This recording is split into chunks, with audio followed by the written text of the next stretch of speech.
السلام عليكم ورحمة الله وبركاته. الحمد لله رب العالمين والصلاة والسلام على أفضل الأنبياء والمرسلين نبينا محمد وعلى آله وصحبه ومن تبعهم بإحسان إلى يوم الدين. أما بعد.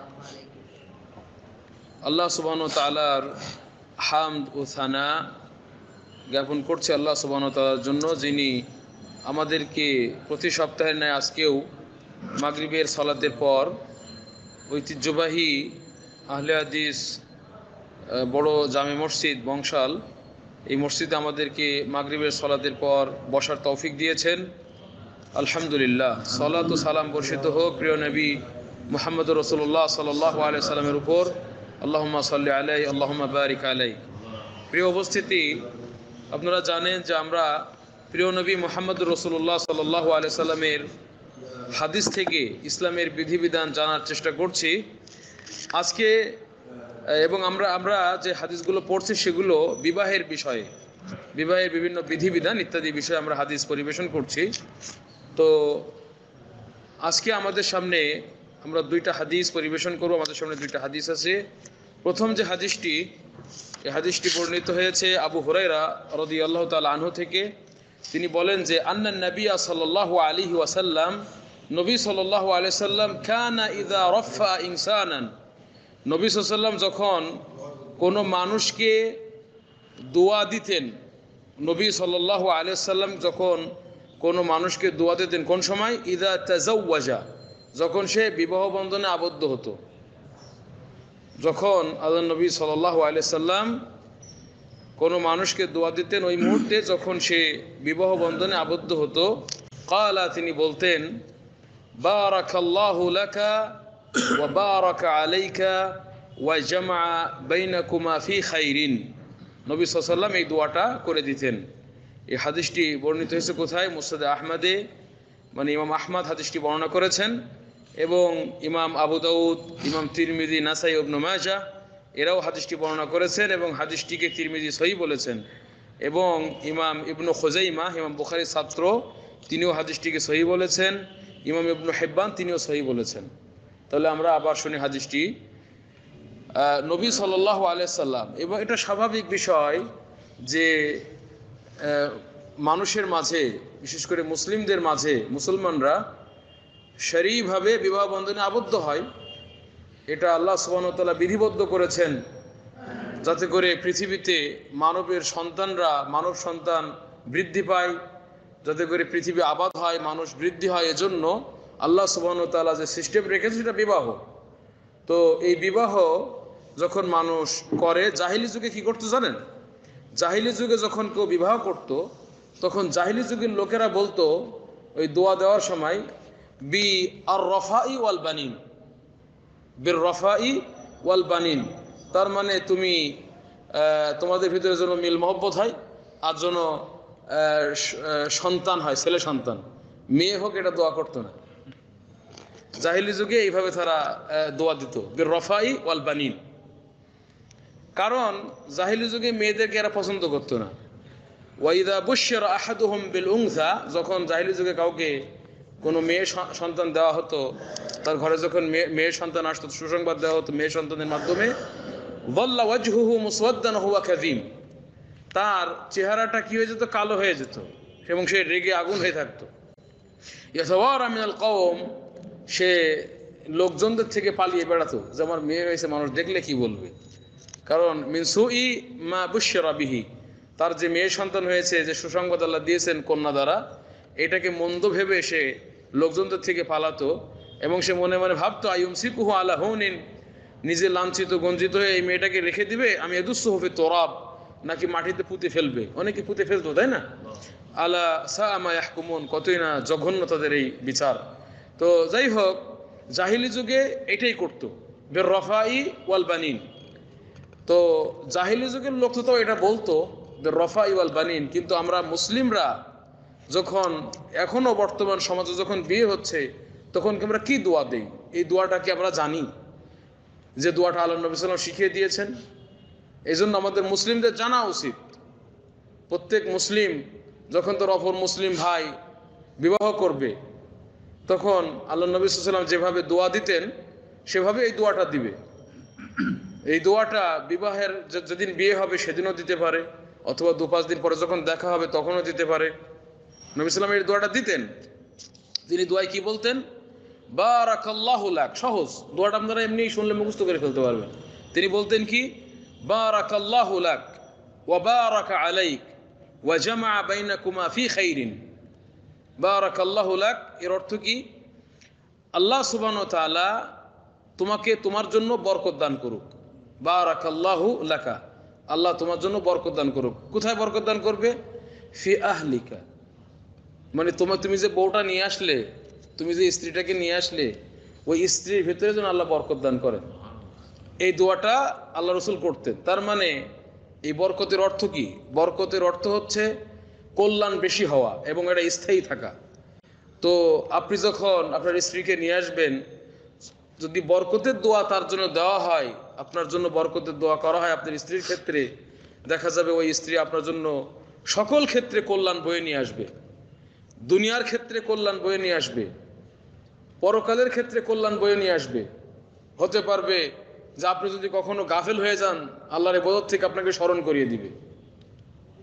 যখন আপনি কোনো অপচয় বা ইত্যাদিতে ব্যস্ত থাকবেন, হয়তো আপনাকে বুঝিয়ে সুঝে আপনাকে সোজা পথে পরিচালিত করবে, আপনার সংসারটাকে শান্তিতে পরিপূর্ণ করে দিবে।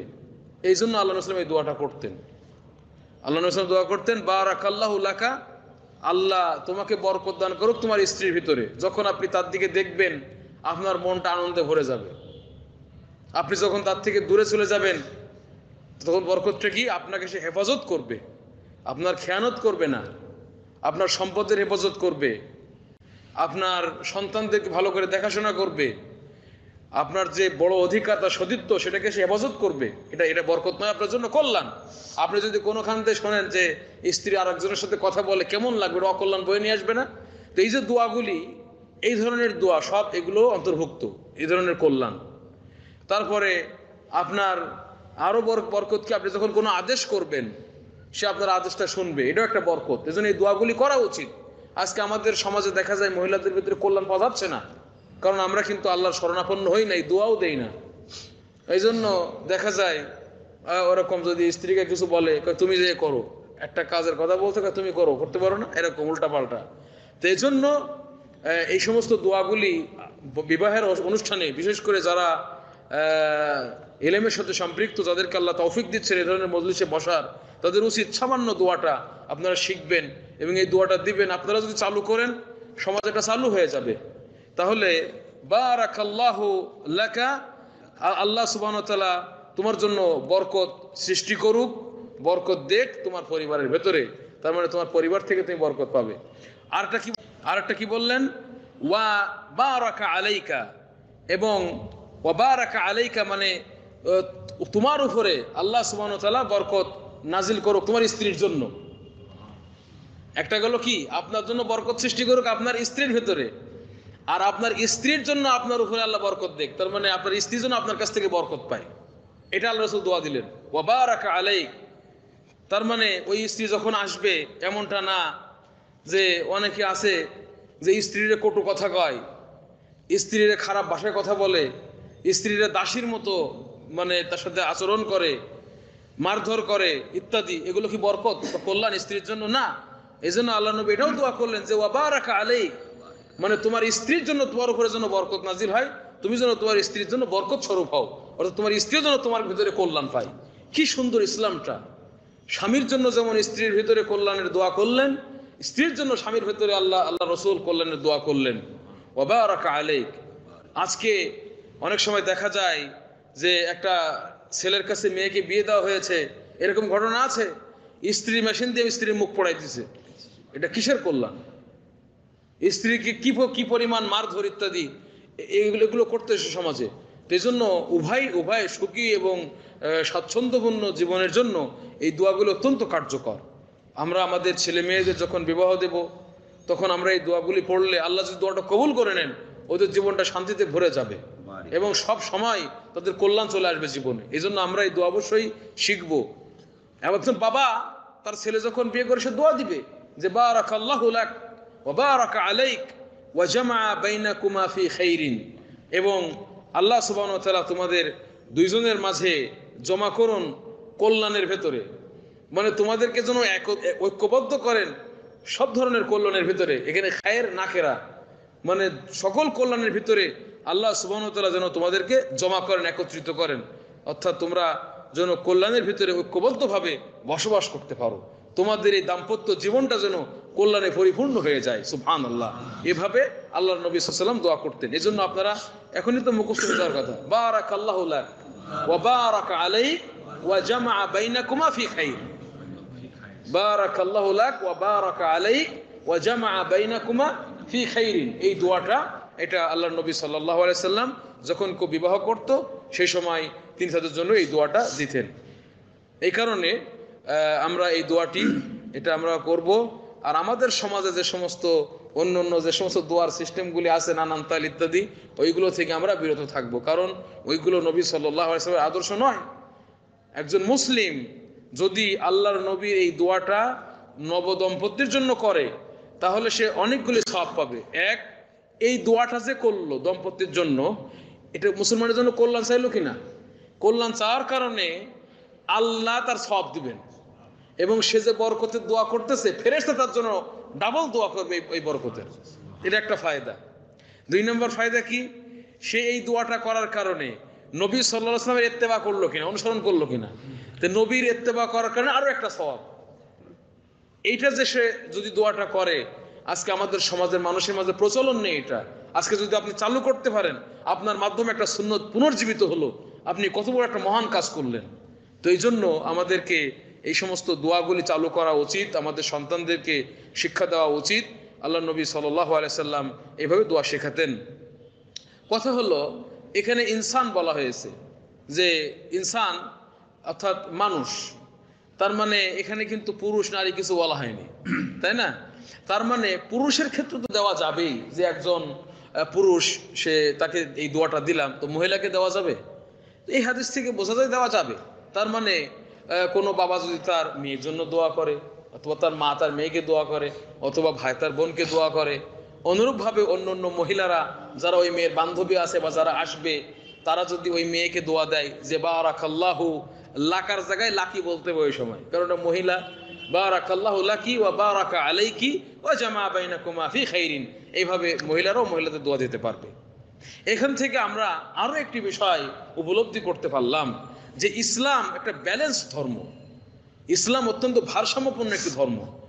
যতই আনন্দের মুহূর্ত আসুক না কেন, কারণ বিয়ে কিন্তু অত্যন্ত খুশির একটা বিষয়, তো যতই খুশি হোক না কেন মুসলমানরা আল্লাহকে কখনো ভোলে না।